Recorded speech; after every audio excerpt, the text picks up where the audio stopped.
My name is Lakshmi. I'm a journalist. Now, the second question is, Muslim men are allowed to marry 4 or 5 times, I think, and they don't require their wife's permission, the first wife's permission to marry, correct me if I'm wrong, to marry more number of times. So I actually don't see any logic in this because I believe it's one man, one woman. That's the institution of marriage. So please clarify. Thank you. Now coming to your second question. In Islam, men marry 4 times, 5 times, and they don't ask permission from the first 5. Why? As far as polygyny is concerned, a man having more than one wife, Islam is the only religion, and Quran is the only religious scripture on the face of the earth which says marry only one. There is no religious scripture besides the Quran. I'm a student of comparative religion, which says marry only one. There's no verse in the Bible, no verse in the Bhagavad Gita, no verse in the Veda which says marry only one except the Quran. If you read the Hindu scriptures in Ramayana, the father of Sri Ram, how many wives did he have? How many wives? More than one? More than one. 3 wives. Fine. Shri Krishna, according to Mahabharata, how many wives he had? Unlimited. Not unlimited. You don't know your scripture well. No. Did he have 4 wives? No. I have no idea. Not 4, not 100, not 1,000, 16,108 wives. How many wives he had? 16,108. So why can't we Muslims have 4? What's the problem? When Shri Krishna can have 16,108 wives, why can't we have 4? Further, if you read the Vishnu Purana, chapter number 24, verse number 1, it says a Brahmin can have up to 4 wives. If you read the Jewish scriptures, it gives you permission to have as many wives as you wish. If you read the Christian Bible, it gives you permission to have as many wives as you wish. If you read the Bible, Abraham had 3 wives. Solomon, how many wives he had? He had 700 wives. It is later on, the church has put a ban that Christians should marry only one, not the Bible. It is the Jewish community married more than one wife. It was in 1950 that chief rabbi passed a synod that Jews should marry only one. So it is the rabbi, not the Jewish scriptures. And according to Hindu scriptures, you can marry as many as you wish. It is the Indian government in 1954 passed a law called the Hindu Special Marriage Act. Hindu Special Marriage Act, which says Hindus should marry only one. It is not the religious scripture. It is not Bhagavad Gita. It is not Ramayana. It is not Mahabharata. It is not Veda. It is the Indian Penal Code. The Indian government, which has passed a law in 1954 that Hindus should marry only one. But according to the statistics of the status of the women in Islam, if you read the government documents on page number 66, 67, it says that Muslims do polygamous marriages. You know what is the percentage in India? 4.3%. How much? In India, 4.3% of the Muslim men do polygamous marriages. A statistic between 1951 to 1961. Hindus, how many? 5.06. 0.7% more than the Muslims in India, according to the Indian government. Even though it is prohibited according to the Indian law, yet they do more polygamous marriages than the Muslims. Why? Now, let's analyze what does the Quran say. Quran says in Surah Nisa, chapter 4, verse number 3, marry women of your choice in 2s, 3s or 4s. But if you can't do justice, marry only one. This statement, marry only one, is only given in the Quran and no other religious scripture. It says, marry women of your choice in 2s, 3s or 4s. But if you can't do justice, marry only one. So if you want to marry more than one woman, one of the criteria of the Quran is you should do justice. If you can't do justice, you should marry only one.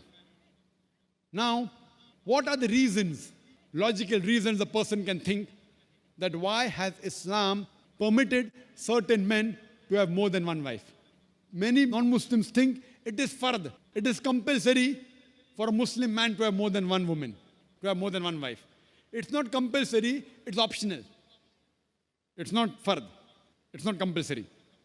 How many Muslim men do you know who have more than one wife? How many do you know, sister?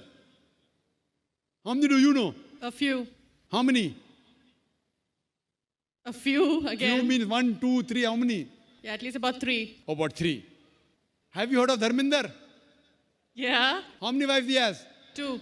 Muslim or non-Muslim? Non-Muslim. Non-Muslim. Your previous chief minister, what's the name? Jayalalitha. Yes. Hindu or Muslim? Hindu or Muslim? Hindu. Hindu, fine. Now these are famous personalities. Fine. How many famous personalities you know in India who have got more than one wife? The 3 you know may be locality, fine? Yeah. Local, maybe friend in your neighborhood, maybe your colleague. In India, there are more non-Muslims having more than one wife than the Muslims. Now let us understand what are the logical reasons. Come back to logic now. Now, by nature, if you ask any medical doctor, he will tell you, male and female are born in equal proportion. Girls and boys are born in equal proportion. But any medical doctor, any pediatrician, any children doctor will tell you that the female sex, the female child is stronger than the male child. That's the reason there are more deaths in the male children as compared to female children. So in children's age itself, the female children are much more than the male children. As life goes on, there are people dying due to accidents, due to alcoholism, due to war.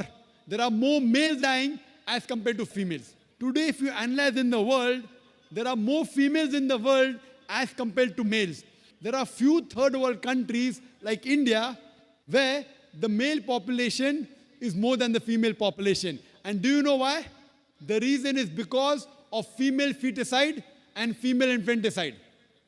According to an article, a program which came on BBC by the name Let Her Die, the program was assignment. There was a British reporter by the name of Emily Buchanan. She comes to India and she says that every year in India, more than 1 million fetuses are being aborted after they identified that they're females. She says more than 3,000 every day. You multiply, more than 1 million every year.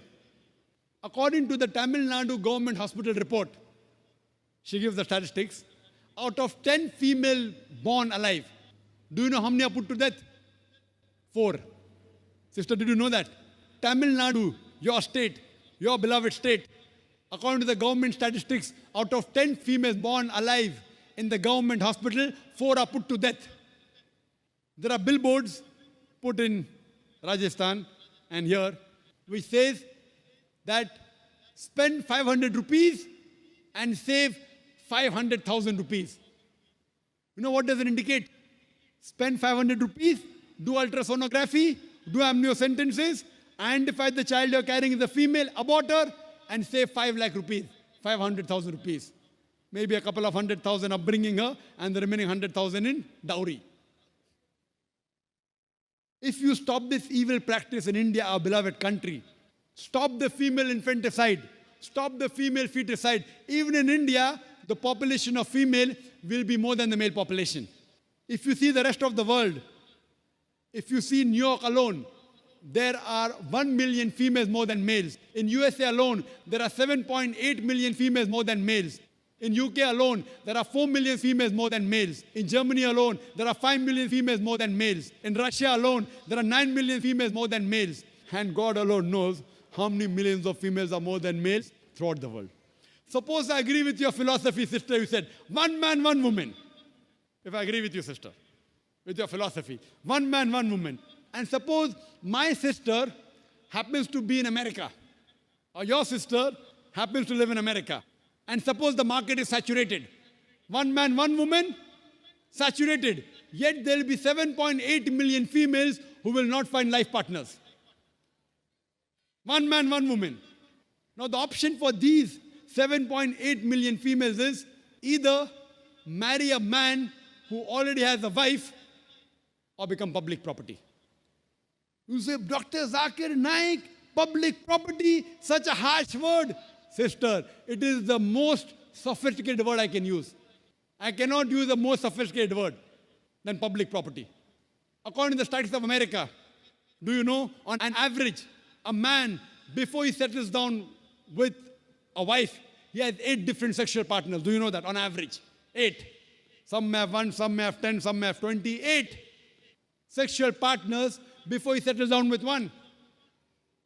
So the only option remaining, so if my sister happens to live in America, or if your sister happens to live in America, and the option is given to her, and suppose the market is saturated, every man has found a woman for himself. And unfortunately, if my sister, or if your sister happens to be one of the women who has not found a life partner, the only option for them is either marry a man who already has a wife or become public property. Any modest woman would opt for the first. Sister, what would you opt for your sister? Marrying a man who already has a wife or become public property? My sister's too young to be married. So When she grows up and if she happens to go to America, or if you happen to be in America, third choice. what would you prefer for her? You're the elder sister. Would you prefer her becoming public property or marry a man who already has a wife and get equal rights? In Islam, if you have a second wife, you give equal rights. In America, the public property has got no rights. She's degraded. She's dishonored. In Islam, she has an equal right. She gets honor. What would you prefer for younger sister when she grows up? Sometimes it's difficult to speak the truth, sister, correct? Especially in front of such a large audience. Anyway, I've got your answer, sister. Thank you. And your silence speaks for that. So that's the reason in Islam, sister, men have been allowed to marry more than one wife is to protect the woman, not to degrade her. Regarding a question, is it compulsory that the husband should take the permission of the wife? It's not compulsory because if she wants to protect, if that man wants to protect another woman, a normal woman, I agree with you, sister, no woman under normal circumstances would like to share the husband. You have to agree. This is human nature. But if the woman is a good Muslimah, is a good Muslim woman, what she says, let a small loss take place to prevent a big loss. She will say, I know sharing my husband is a loss for me, but I would prefer letting a small loss take place for me to prevent my sister becoming public property. She's a good human being. So she would surely give permission to the husband to marry a second woman, if she's a good Muslim woman. But taking permission is not fard, it is preferable. But at least informing is a requirement so that he does justice between the two wives. Hope that answers the question, sister. Thank you.